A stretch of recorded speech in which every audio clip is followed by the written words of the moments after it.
Hello everyone, my name is Mohammad Amir Hassan, currently a second year medical student from NMCH Patna. Today we are going to talk about insulin. तो इस video में हम लोग insulin के बारे में, उसके स्ट्रक्चर के बारे में डिस्कस करेंगे, मैकेनिज्म के बारे में देखेंगे कि किस तरीके से जो इंसुलिन है वो बीटा सेल्स के थ्रू सिक्रीट होता है, और तीसरी बात हम लोग इंसुलिन के फंक्शंस के बारे में करेंगे। अगर इंसुलिन के फॉर्मेशन के बारे में बात करें तो इंसुलिन का फॉर्मेशन होता है beta islet cells of pancreas में। तो जो बीटा सेल्स होते हैं वो इंसुलिन का फॉर्मेशन करते हैं, और जब इंसुलिन डायरेक्टली, आपको पता है कि इंसुलिन का फॉर्मेशन क्या है, इंसुलिन एक हार्मोन है, एक प्रोटीन है। तो इसमें एक जीन होगा, उस जीन का क्या होगा, पहले ट्रांसक्रिप्शन होगा, ट्रांसक्रिप्शन होने से एक एमआरएनए बनेगा, एमआरएनए का ट्रांसलेशन होगा, और उसके थ्रू अल्टीमेटली एक प्रोटीन बनेगा जिसको आप इंसुलिन कहते हो। पर डायरेक्टली इंसुलिन नहीं बनता है, पहले उसके कुछ इनएक्टिव स्टेजेस बनते हैं। तो जो फर्स्ट प्रोडक्ट होता है ना इस ट्रांसलेशन का, उसको हम लोग कहते हैं प्री प्रो इंसुलिन। तो क्या होता है कि सबसे पहले जो चीज़ बनती है वो होती है प्री प्रो इंसुलिन। और प्री प्रो इंसुलिन के स्ट्रक्चर के बारे में बात करें तो इसके अंदर तीन चार बेसिकली पॉलीपेप्टाइड चेन होते हैं। पहला होता है आपका ए पॉलीपेप्टाइड चेन, उससे कनेक्टेड होता है सी पॉलीपेप्टाइड चेन, और तीसरा होता है आपका बी पॉलीपेप्टाइड चेन, और इसके एंड टर्मिनल पे एक सिग्नल सीक्वेंस पेप्टाइड होता है। तो ये जो प्री प्रो इंसुलिन है ये इनएक्टिव रहेगा, तो इस पर एक एंजाइम एक्ट करता है जिसका नाम होता है आपका सिग्नल पेप्टाइडेज। तो ये जो सिग्नल पेप्टाइडेज एंजाइम है ये इस सीक्वेंस को सिग्नल सीक्वेंस को रिमूव कर देगा। तो सिग्नल सीक्वेंस को रिमूव कर देगा तो अब हमारे पास सिर्फ ए चेन बचेगा, सी पॉलीपेप्टाइड चेन बचेगा, और बी पॉलीपेप्टाइड चेन बनेगा। ये भी इनएक्टिव होता है और इसको कहते हैं हम लोग प्रो इंसुलिन। अब अल्टीमेटली प्रो इंसुलिन से मेच्योर इंसुलिन का फॉर्मेशन होता है जिसमें सिर्फ ए चेन और बी चेन बचता है। मतलब ये जो सी चेन था इसका रिमूवल हो जाता है, और ये जो सी चेन रिमूव होता है ना, ये ध्यान रखिएगा, इस सी चेन का ना क्लिनिकल सिग्निफिकेंस होता है, ये ऐसे ही यूजलेस नहीं है। इसका जो सिग्निफिकेंस है वो ये होता है कि it helps to differentiate between the endogenous and exogenous insulin production. Right, तो endogenous and exogenous insulin production में ये डिफरेंशिएट करता है। तो ये कैसे डिफरेंशिएट करेगा उसके बारे में बात करते हैं कि अगर लेट अस सपोज कि एक ब्लड सैंपल है और उस ब्लड सैंपल के अंदर इंसुलिन का लेवल काफ़ी ज़्यादा इंक्रीज्ड है, ठीक है। तो अब हमें पता लगाना है कि इंसुलिन जो इंक्रीज्ड है वो क्यों इंक्रीज्ड है। क्या वो इंसुलिन इसकी बॉडी खुद प्रोड्यूस्ड की है, बीटा सेल्स के थ्रू बहुत ज़्यादा इंसुलिन का प्रोडक्शन हुआ है, या फिर बाहर से उसने इंसुलिन के इंजेक्शन बहुत ज़्यादा ओवरडोजिंग हो गई है उसके कारण बढ़ा हुआ है। तो कुछ कंडीशंस होती है, लाइक आपका इंसुलिनोमा होता है, अगर वहाँ पे ट्यूमर हो जाए बीटा सेल्स का तो वो काफ़ी ज़्यादा इंसुलिन को प्रोड्यूस करेगा। तो अगर बीटा सेल इंसुलिन को प्रोड्यूस करेगा तो ये सारे स्टेप्स को फॉलो करेगा, तो उसमें प्रो इंसुलिन भी बनेगा, और जो सी चेन है उसका रिमूवल हो जाएगा।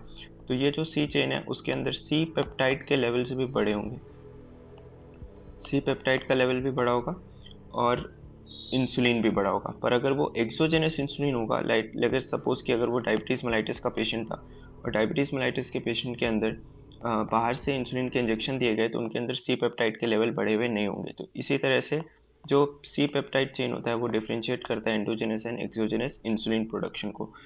और जो मेच्योर इंसुलिन है ये आपको पता ही है कि दो चेन का बना हुआ है, इनका आपस में लिंकेज होता है डाइसल्फाइड लिंकेजेस के थ्रू। दो डाइसल्फाइड लिंकेजेस होते हैं ए और बी चेन के बीच में, और एक डाइसल्फाइड लिंकेज होता है विद इन ए चेन। और टोटल एमिनो एसिड्स की बात करें तो इंसुलिन में 51, क्योंकि पॉलीपेप्टाइड है तो एमिनो एसिड्स का बना होता है, जिसमें ए चेन में 21 एमिनो एसिड्स होते हैं और बी चेन के अंदर 30 एमिनो एसिड्स होते हैं। तो ये बात हो गई स्ट्रक्चर ऑफ इंसुलिन को लेकर के। अब जब इंसुलिन का फॉर्मेशन कर रही है ये बीटा सेल, तो लेट अस सपोज कि ये एक बीटा सेल है और इसने इंसुलिन को प्रोड्यूस किया, और अपने ग्रैन्यूल्स के अंदर इन इंसुलिन मॉलिक्यूल्स को स्टोर करके रख लेते हैं। तो जब भी बॉडी के अंदर इंसुलिन की ज़रूरत पड़ेगी, इन ग्रैन्यूल से इंसुलिन का सिक्रीशन हो जाएगा, और इंसुलिन अपने डिफरेंट टारगेट ऑर्गन्स पे एक्ट करके अपने फंक्शंस परफॉर्म करेगा। तो कब ज़रूरत पड़ती है इंसुलिन की, जो मोस्ट कॉमन फंक्शन होता है इंसुलिन का वो होता है ग्लूकोज के लेवल को कम करने से। मतलब मेन फंक्शन होता है इसका ग्लूकोज लेवल ब्लड के अंदर कम करना। तो जब भी ब्लड के अंदर ग्लूकोज का लेवल बढ़ेगा तो बीटा सेल से इंसुलिन का सिक्रीशन होता है। अब ग्लूकोज के बढ़ने से इंसुलिन का सिक्रीशन क्यों होता है या कैसे होता है उसके बारे में डिस्कस करते हैं। लेट अस सपोज कि किसी पर्सन ने बहुत ही हाई रिच कार्बोहाइड्रेट फूड खाया है, ठीक है। उसका मील जो था वो कार्बोहाइड्रेट में काफ़ी रिच था। तो क्या होगा कि जब इंटेस्टाइन के अंदर फूड आएगा तो वो ब्रेक डाउन हो चुका होगा ग्लूकोज मॉलिक्यूल्स के अंदर, और ये ग्लूकोज मॉलिक्यूल ब्लड वेसल्स के अंदर एब्जॉर्ब हो जाएगा। तो अब बहुत रिच कार्बोहाइड्रेट फूड खाने के कारण से ब्लड में तो ग्लूकोज बढ़ता ही बढ़ता जाएगा। तो इस ब्लड का जो नॉर्मल लेवल होता है वो होता है around 60 to sorry normal level होता है 60 टू 100 मिलीग्राम पर डेसीलीटर। अब जैसे ही इससे ज़्यादा हो जाएगा 100 से, तो ब्लड का में ग्लूकोज का लेवल बढ़ रहा होगा। अब इस ग्लूकोज को कम करने के लिए क्या करना होगा, जितने भी बॉडी में सेल्स हैं वो ब्लड से ग्लूकोज को एब्जॉर्ब करेंगे और एनर्जी का प्रोडक्शन करेंगे, अपने एटीपी वगैरह बनाएंगी। पर जो पेरिफेरल सेल्स होती है ना, लाइक अगर मैं स्केलेटल मसल्स की बात करूँ या फिर जो आपके एडिपोज टिश्यू होते हैं, उनके अंदर ग्लूकोज की एंट्री के लिए इंसुलिन का बहुत इंपॉर्टेंट रोल होता है। तो इसका मतलब है कि पहले इंसुलिन का सिक्रीशन कराना पड़ेगा, तभी ये ब्लड में से ग्लूकोज का लेवल कम हो सकता है। तो अब इंसुलिन का लेवल कम कैसे होगा, तो ये हमारा एक बीटा सेल है, ठीक है, ये है हमारा बीटा सेल पैंक्रियाज में। अब इसमें क्या होगा कि जब ग्लूकोज का लेवल बढ़ता जा रहा है तो ग्लूकोज इस बीटा सेल्स के अंदर एंट्री करेगा। ठीक है, ये हमारा ग्लूकोज था ब्लड में, और ब्लड से ग्लूकोज जो है एंट्री करता है बीटा सेल्स के इनसाइड। और ये कैसे एंट्री करता है, तो with the help of an transporter जिसको कहते हैं GLUT2 रिसेप्टर।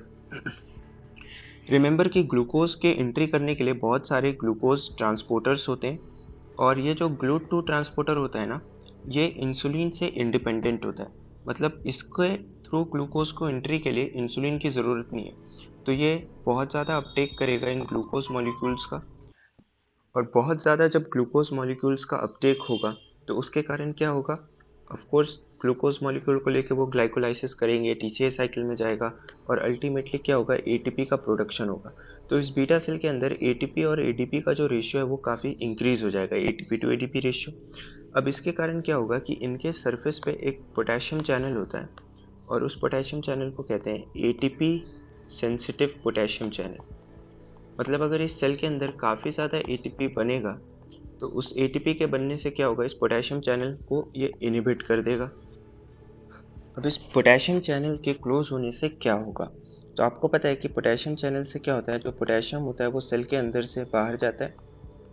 अब ये पॉजिटिव चार्ज अगर बाहर नहीं जा पाएगा तो अंदर ज़्यादा पॉजिटिव चार्ज रहेगा और बाहर नेगेटिव चार्ज रहेगा। मतलब मेम्ब्रेन जो है वो डीपोलराइज स्टेट में रहेगा।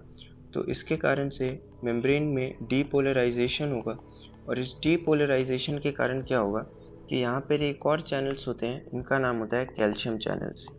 ये जो वोल्टेज गेटेड कैल्शियम चैनल्स होते हैं इनका ओपनिंग हो जाएगा। तो कैल्शियम चैनल के ओपनिंग के कारण इन इंसुलिन के जो ग्रैन्यूल्स हैं इनका एक्सोसाइटोसिस होगा, और एक्सोसाइटोसिस होने की वजह से ये मेम्ब्रेन के साथ फ्यूज़ करेंगे और इंसुलिन को रिलीज़ कर देंगे। तो इस तरीके से इंसुलिन का फिर रिलीज़ हो जाएगा। ठीक है, तो यहाँ पे कैल्शियम मीडिएटेड एक्सोसाइटोसिस होगा ग्रैन्यूल्स का, और इंसुलिन का सिक्रीशन हो जाएगा। अब जो इंसुलिन का सिक्रीशन हुआ है, ये इंसुलिन जो है अपने डिफरेंट टारगेट सेल्स पे जाएगा और उस पे जाकर के एक्ट करेगा। तो कैसे करेगा कि ये लेट अस सपोज कि ये एक टारगेट सेल है, कोई भी पेरिफेरल सेल हो सकता है, स्केलेटल मसल, एडिपोज टिश्यू या लिवर सेल हो सकता है। तो इस पे क्या करेगा इंसुलिन, इंसुलिन यहाँ पे बाइंड करेगा अपने रिसेप्टर के साथ, और ये जो रिसेप्टर्स है ना, ये रिसेप्टर को कहते हैं tyrosine kinase receptor. Tyrosine kinase receptor कहने का ये मतलब है कि जब इसके साथ टायरोसिन काइनेज एंजाइम की एक्टिविटी एसोसिएटेड होती है, मतलब जब इंसुलिन इस रिसेप्टर के साथ बाइंड किया तो टायरोसिन काइनेज एंजाइम का एक्टिवेशन होगा, और जिस भी एंजाइम में काइनेज वर्ड आता है उसका काम दो ही होता है, या तो वो फॉस्फेट ग्रुप को ऐड करता है किसी मॉलिक्यूल में या फॉस्फेट ग्रुप को रिमूव करता है। मतलब वो फॉस्फोराइलेशन और डीफॉस्फोराइलेशन करता है। ठीक है, तो इसके कारण क्या हुआ, बहुत जो डिफरेंट मॉलिक्यूल्स हैं इनमें लाइक बीटा, इस रिसेप्टर से का ही एक बीटा सब यूनिट होता है, उसमें फॉस्फोराइलेशन होना स्टार्ट हो जाता है, और फिर ये कुछ और मॉलिक्यूल्स का फॉस्फोराइलेशन करेगा, और अल्टीमेटली क्या हुआ कि ये जो सिग्नल था, जो रिसेप्टर से जो फॉस्फोराइलेशन हुआ, ये डिफरेंट सिग्नल मॉलिक्यूल्स होते हैं जो इस सिग्नल को सेल के न्यूक्लियस तक पहुंचाएंगे। अब न्यूक्लियस में क्या करेगा ये सिग्नल आकर के, जो डिफरेंट जीन्स होती हैं उन जीन्स का ट्रांसक्रिप्शन और ट्रांसलेशन करवाएगा, और ट्रांसक्रिप्शन ट्रांसलेशन से होने से कुछ प्रोटीन्स बनेंगे जो इंपॉर्टेंट फंक्शंस को रेगुलेट करेंगे। फॉर एग्जांपल क्या कर सकता है, वो सेल्स के अंदर जो GLUT4 रिसेप्टर होता है, ग्लूकोज के ट्रांसपोर्टर का जो ट्रांसपोर्टर होता है, है जो जिसके थ्रू ग्लूकोज एंटर करता है सेल के अंदर, उसका एक्सप्रेशन बढ़ा देगा। GLUT4 रिसेप्टर का एक्सप्रेशन बढ़ाने से क्या होगा, जो ब्लड में ग्लूकोज मॉलिक्यूल्स है वो पेरिफेरल सेल्स जो होते हैं उनके अंदर एंट्री करने लग जाएगा, तो ब्लड में ग्लूकोज का लेवल कम होगा। तो अब हम लोग जो इसके फंक्शंस होते हैं ना उसको डिटेल में डिस्कस करते हैं। तो अगर हम लोग इंसुलिन के फंक्शंस के बारे में बात करें तो आपको पता है कि इंसुलिन सिर्फ ग्लूकोज के ही मेटाबॉलिज्म को रेगुलेट नहीं करता है, ये कार्बोहाइड्रेट मतलब जो ग्लूकोज है इसके साथ साथ फैट्स एंड प्रोटीन के मेटाबॉलिज्म को भी रेगुलेट करता है। ठीक है, फैट एंड प्रोटीन मेटाबॉलिज्म को भी रेगुलेट करता है। तो इसी के इफेक्ट को अब हम लोग देखेंगे कि किस तरीके से ये तीनों मेटाबॉलिज्म को इफेक्ट करेगा। तो अगर हम सबसे पहले देखें, यहाँ पे हमने टाइप्स ऑफ मेटाबॉलिज्म लिख लिया है कि कार्बोहाइड्रेट मेटाबॉलिज्म को किस तरीके से इफेक्ट कर रहा है, फैट मेटाबॉलिज्म को कैसे इफेक्ट करेगा और प्रोटीन को कैसे इफेक्ट करेगा। इसके अलावा हम लोग डिस्कस करेंगे कि पेरिफेरल सेल्स में अब हर सेल्स के अंदर क्या क्या चेंजेस आएंगे, अगर वो एक लिवर सेल है या पेरिफेरल सेल्स हैं लाइक फैट सेल्स और मसल सेल्स। तो जो इनके सारे फंक्शंस को याद करना बहुत सिंपल है। इसके लिए आपको बस एक बात याद रखनी है कि जो इंसुलिन होता है वो एक एनाबॉलिक हार्मोन होता है, मतलब वो फॉर्मेशंस करवाता है डिफरेंट चीज़ों का। तो क्या क्या चीज़ों का वो फॉर्मेशन कराता है, तो भाई ग्लूकोज से वो ग्लाइकोजन का फॉर्मेशन करा रहा है, मतलब ग्लाइकोजेनेसिस को इंक्रीज कर देगा। अगर ब्लड में ग्लूकोज के लेवल ज़्यादा हैं तो उसको मेन काम क्या है, ब्लड में ग्लूकोज के लेवल को कम करना। तो कम करने के बहुत सारे तरीके हैं। एक है कि ये जो एक्स्ट्रा ग्लूकोज है इसको स्टोर कर ले ग्लाइकोजन के फॉर्म में, तो इसका अपटेक जो लिवर है, लिवर के अंदर ये ग्लाइकोजेनेसिस को बढ़ा देगा। और दूसरा काम क्या कर सकता है, पेरिफेरल सेल्स के अंदर जो फैट और मसल सेल है उनमें ग्लूकोज के अपटेक को इंक्रीज कर देगा, ताकि ग्लूकोज के अपटेक को इंक्रीज कर देगा। इसके अलावा लिवर में ग्लाइकोजन को सिर्फ बढ़ाता ही नहीं है, बल्कि ग्लाइकोजेनोलाइसिस जो होता है, ग्लाइकोजन के ब्रेकडाउन को डिक्रीज भी कर देता है, और जो ग्लूकोज के फॉर्मेशन होते हैं न्यू मॉलिक्यूल्स के थ्रू उसको भी डिक्रीज कर देता है। अब अगर फैट के मेटाबॉलिज्म पे बात करें तो जो फैट का मेटाबॉलिज्म होता है उस पे देखिए, लिवर सेल पे तो फैट के मेटाबॉलिज्म में वो क्या करेगा कि जो लिपिड एनाबॉलिक हार्मोन है तो लिपिड के फॉर्मेशन को बढ़ाएगा, दैट इज लाइपोजेनेसिस कराएगा, लाइपोलाइसिस को कम करेगा। एडिपोज टिश्यू में भी वही करेगा, मसल सेल में तो फैट का कोई मेटाबॉलिज्म होता नहीं। तो इसमें क्या करेगा, जो फैट्स को इंक्रीज करना है तो फैट को इंक्रीज करने के लिए दो फैट किसका बना होता है, ट्राइग्लिसराइड्स का। ट्राइग्लिसराइड्स में दो चीज़ होती है हमारे पास, फैटी एसिड्स होता है और ग्लिसरॉल होता है। तो ग्लूकोज का जो अपटेक बढ़ाया था फैट सेल के अंदर उसके थ्रू ग्लिसरॉल के सिंथेसिस को बढ़ाएगा, और यहाँ पे फैट सेल्स के अंदर एडिपोज सेल्स के अंदर फैटी एसिड के सिंथेसिस को भी इंक्रीज करेगा और ट्राइग्लिसराइड के फॉर्मेशन को बढ़ा देगा और लाइपोलाइसिस को इनहिबिट करेगा। तो इसमें जो इम्पोर्टेंट चीज़ ध्यान रखने की है वो होता है एंजाइम। लाइपोलाइसिस कौन करवाता है, हार्मोन सेंसिटिव लाइपेज।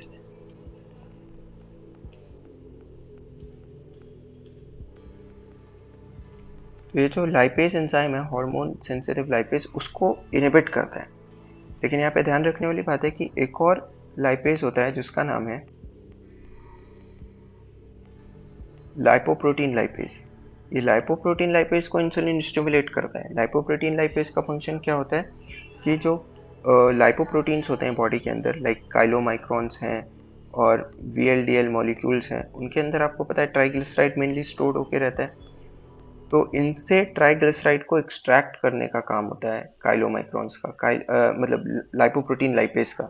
काइलोमाइक्रॉन्स और VLDL से ये जो है एक्सट्रैक्ट करता है ट्राइग्लिसराइड्स को, और फिर ये ट्राइग्लिसराइड्स एडिपोज टिश्यू अपटेक कर लेते हैं और ये इस तरह से फैट के मेटाबॉलिज्म में रोल प्ले करता है।